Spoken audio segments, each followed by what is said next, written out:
कौन कहता है सन्यासी सत्ता नहीं संभाल सकता?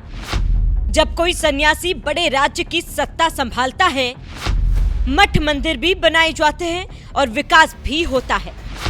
भगवाधारी सीएम योगी ने साबित करके दिखा दिया। मैं आदित्यनाथ योगी ईश्वर की शपथ लेता हूं कि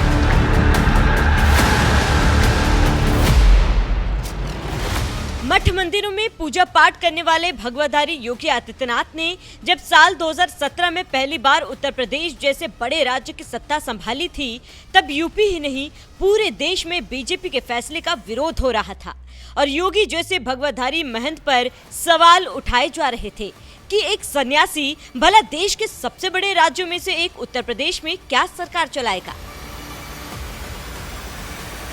जब मुझे सुनने में आया पहली बार मेरी लाइफ में कि ये मुख्यमंत्री बनने जा रहे हैं, मैंने कहा how can a monk going to rule on us? ये कैसे हम पे राज्य करेगा? एक सन्यासी क्या राज्य करेगा? I was little bit disappointed. ये सिर्फ एक स्कूल की प्रिंसिपल के विचार नहीं थे। ऐसे कई लोग थे जो साल 2017 में पहली बार सीएम बने योगी आदित्यनाथ के बारे में कुछ ऐसा ही सोचते थे, क्योंकि उनकी नजर में 21वीं सदी वाले यूपी की सत्ता संभालना किसी साधु सन्यासी के बस की बात नहीं थी। लेकिन धीरे धीरे वक्त बदला और वक्त के साथ साथ यूपी भी बदलता नजर आया। जिस यूपी में कभी अतीक अहमद और मुख्तार अंसारी जैसे माफियाओं को सपा बसपा चुनाव लड़ाया करती थी, सबसे पहले उन माफियाओं के अवैध साम्राज्य को बाबा के बुलडोजर ने मिट्टी में मिलाया, जिसने यूपी वालों के दिलों से माफियाओं के खौफ को खत्म करने का काम किया। और फिर यूपी में योगी सरकार ने इन्वेस्टर समिट का आयोजन करवाया, जिसमें देश के बड़े बड़े उद्योगपतियों को बुलाया गया, जिन्होंने योगी सरकार पर भरोसा किया और बड़ी संख्या में यूपी में निवेश भी किया, जिसका सबूत है सिर्फ 18 महीने में ही यूपी की राजधानी लखनऊ में बनकर तैयार हुआ अशोक लेलैंड का ये इलेक्ट्रिक व्हीकल प्लांट, जहां एक से बढ़कर एक हाईटेक वाहन बन रहे हैं और यूपी वालों को रोजगार भी मिल रहा है। सितंबर 23 में एमओयू हुआ, जनवरी 24 में एलओआई और भूमि हस्तांतरण की कार्रवाई संपन्न हुई और मात्र 18 महीनों में एक विश्व स्तरीय प्लांट आज निर्मित होकर के हम देश को समर्पित करवा रहे हैं, जिसमें आदरणीय रक्षा मंत्री जी के करकमलों से यह प्लांट अभी समर्पित हुआ है। यानी ये डबल इंजन सरकार की फास्ट ट्रैक अप्रूवल प्रणाली है और ये सुशासन का भी एक प्रमाण है। योगी राज में एक तरफ जहां यूपी में सनातन धर्म का परम वैभव लौट रहा है, तो वहीं दूसरी तरफ यूपी विकास के रास्ते पर रफ्तार भी भर रहा है। यही वजह है कि कुछ ही दिनों पहले अशोक लेलैंड के प्लांट का उद्घाटन करने गए यूपी के पूर्व मुख्यमंत्री और देश के रक्षा मंत्री राजनाथ सिंह ने भी सीएम योगी की तारीफ करते हुए यहाँ तक कह दिया कि मैं योगी जी के बारे में कह सकता हूँ, मैं समझता था कि आप राजनीति के ही माहिर हैं, लेकिन मैं तो इस नतीजे पर पहुँच गया कि आप तो अर्थशास्त्र में भी माहिर हैं। कैसे मुनाफा कमाया जा सकता है, इसकी कला आपको अच्छी तरह मालूम है। साथियों, मुझे बतलाया गया है कि फॉर्च्यून 500 कंपनीज पॉलिसी के तहत उत्तर प्रदेश सरकार ने इस 70 एकड़ भूमि को 75% सब्सिडाइज दर पर उपलब्ध कराया है। शायद मैं समझता हूं यह देश में कहीं नहीं है। हालांकि अभी यह भूमि भले ही 75% सब्सिडी पर दी गई हो, लेकिन आने वाले समय में मुझे पूरा विश्वास है यह निर्णय सरकार के लिए कहीं अधिक फायदेमंद साबित होगा। इस भूमि से भविष्य में सरकार को अनेक प्रकार के इकोनॉमिक बेनिफिट्स यानी आर्थिक लाभ भी प्राप्त होंगे और यह क्षेत्र विकास का एक मजबूत केंद्र बनेगा। मैं योगी जी के बारे में कह सकता हूं, मैं समझता था कि आप राजनीति के ही माहिर हैं, लेकिन मैं तो इस नतीजे पर पहुंच गया कि आप तो अर्थशास्त्र में भी माहिर हैं। कैसे मुनाफा कमाया जा सकता है, इसकी कला आपको अच्छी तरह मालूम है। राजनाथ सिंह खुद यूपी के मुख्यमंत्री रह चुके हैं और राजनीति में भी उन्हें अच्छा खासा अनुभव है, जिसके दम पर उन्होंने डंके की चोट पर ये दावा किया कि योगी ने 2030 तक 1 ट्रिलियन की अर्थव्यवस्था का जो लक्ष्य रखा था उसे योगी जी हासिल करके ही रहेंगे और एक विकसित राष्ट्र का रास्ता कहीं से जाएगा तो विकसित यूपी से होकर ही जाएगा। 2030 तक उत्तर प्रदेश को $1 ट्रिलियन की अर्थव्यवस्था बनाने का लक्ष्य जो मुख्यमंत्री जी ने निर्धारित किया है वह प्राप्त होकर रहेगा, क्योंकि हमारा जो लंबा राजनीतिक जीवन का अनुभव है, जो कुछ भी देखा है, सीखा है, उस आधार पर मैं कह सकता हूं और मुझे पूरा विश्वास है कि उत्तर प्रदेश समय से पहले ही इस लक्ष्य को हासिल करेगा। मुझे तो ऐसा लग रहा है, समय से पहले इस लक्ष्य को हासिल करेगा। आज जब भारत 2047 तक एक विकसित राष्ट्र के लक्ष्य को हासिल करने के लिए तेजी से आगे बढ़ रहा है, तो उसमें उत्तर प्रदेश का योगदान मैं मानता हूं कि बहुत ही महत्वपूर्ण होने वाला है। साथियों, आप सब जानते हैं एक विकसित भारत का रास्ता विकसित उत्तर प्रदेश से होकर ही जाएगा, ऐसा मैं आज विश्वास के साथ कह सकता हूं। विकसित भारत का रास्ता कहीं से जाएगा तो विकसित उत्तर प्रदेश से होकर ही जाएगा, ऐसा मेरा पक्का विश्वास है। जिस उत्तर प्रदेश के बारे में कभी कहा जाता था कि देश की सत्ता का रास्ता यूपी से होकर गुजरता है, उस यूपी के बारे में अब कहा जा रहा है कि एक विकसित राष्ट्र का रास्ता कहीं से जाएगा तो विकसित यूपी से होकर ही जाएगा, जो पूरे यूपी के लिए जहां गर्व की बात है, तो वहीं इस बात का भी सबसे बड़ा सबूत है कि तन पर भगवा धारण करने वाले योगी आदित्यनाथ के राज में सनातन धर्म की ध्वजा गौरव के साथ लहरा रही है, तो वहीं यूपी का विकास भी तेजी के साथ हो रहा है। शायद यही वजह है जो लोग कभी सोचते थे कि एक सन्यासी क्या सरकार चलाएगा, अब वही लोग योगी सरकार की तारीफ कर रहे हैं।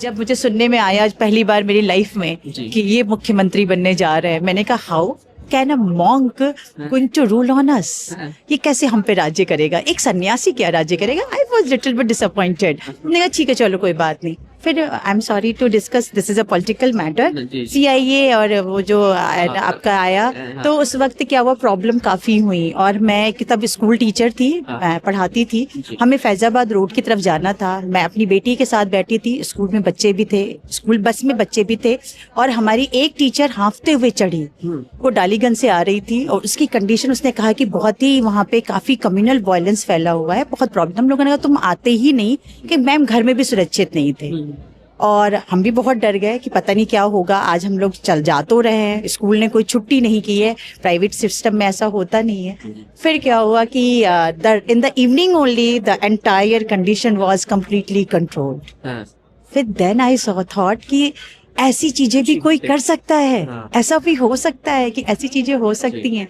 Now my favourite leader is the mister chief minister, और नो डाउट वो हैं।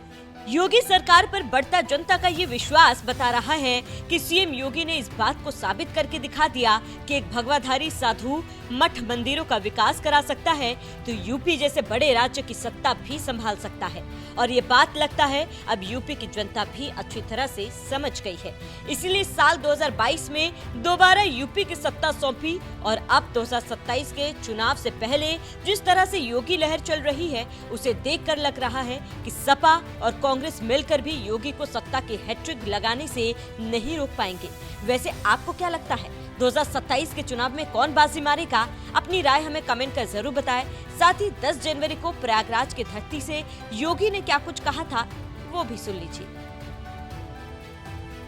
यही प्रयागराज आज फिर इसकी उद्घोष कर रहा है कि जाति के नाम पर, मत और संप्रदाय के आधार पर विभाजन हमारे लिए उसी प्रकार से सर्वनाश का कारण बन जाएगा जैसे बांग्लादेश के अंदर हम देख रहे हैं। बांग्लादेश के अंदर आप देख रहे होंगे कि जो बांग्लादेश के अंदर हो रहा है, कोई बोल नहीं रहा है।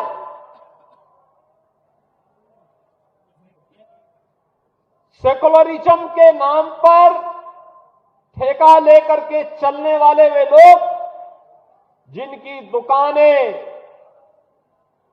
हिंदू समाज को और सनातन धर्म को कमजोर करने और हिंदू समाज को तोड़ने की पूरी ताकत लगाती है, बांग्लादेश की घटना पर इनका मुंह बंद है। इनके मुंह पे लगता किसी ने फेविकोल चिपका दिया है। ऐसे लगता है कोई टेप इनके मुंह पे चिपक चुका है। इनके मुंह से एक भी शब्द नहीं निकल रहे हैं। कोई कैंडल मार्च बांग्लादेश की घटना को लेकर के नहीं इनके द्वारा निकाला जा रहा है। और यह हम सब के लिए एक चेतावनी भी है, एक चेतावनी भी है। हमारे संत समाज को जोड़ने के लिए पूरी युक्ति करता है। और जब संत समाज एक मंच पर आकर के उद्घोष करता है तो परिणाम भी आता है।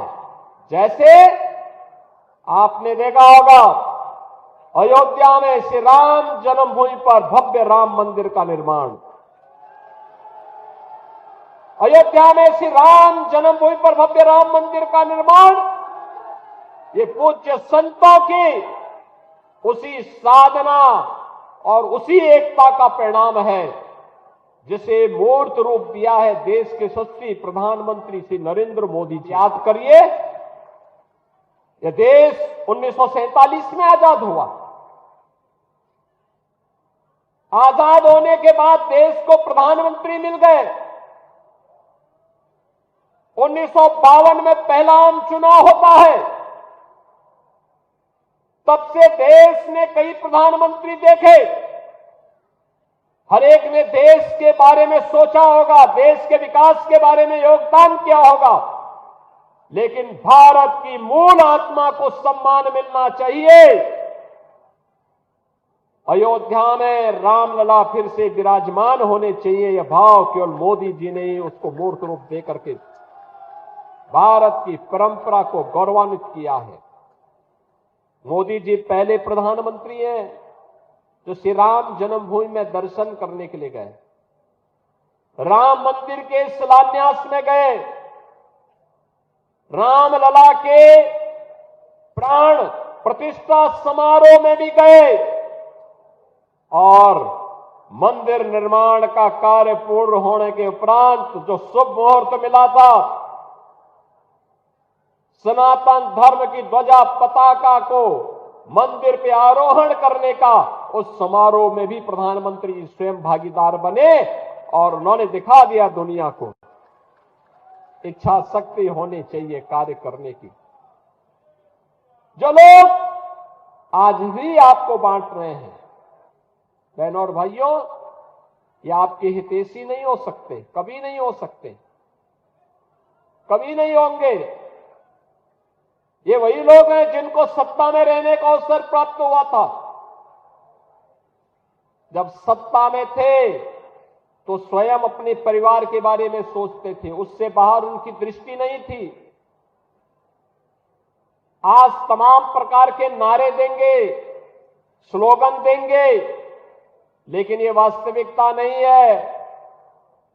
इनको जब भी मौका मिलेगा ये वही करेंगे जो उन्होंने पहले किया था। पहचान का संकट खड़ा करेंगे, अराजकता पैदा करेंगे, सनातन धर्म पर प्रहार करेंगे, दंगों की आड़ में फिर से हर एक व्यक्ति को झुलसाने का कार्य करेंगे। हमें इसे किसी भी स्थिति में इसकी पुनरावृत्ति नहीं होने देनी चाहिए, किसी भी स्थिति में नहीं होने देनी चाहिए।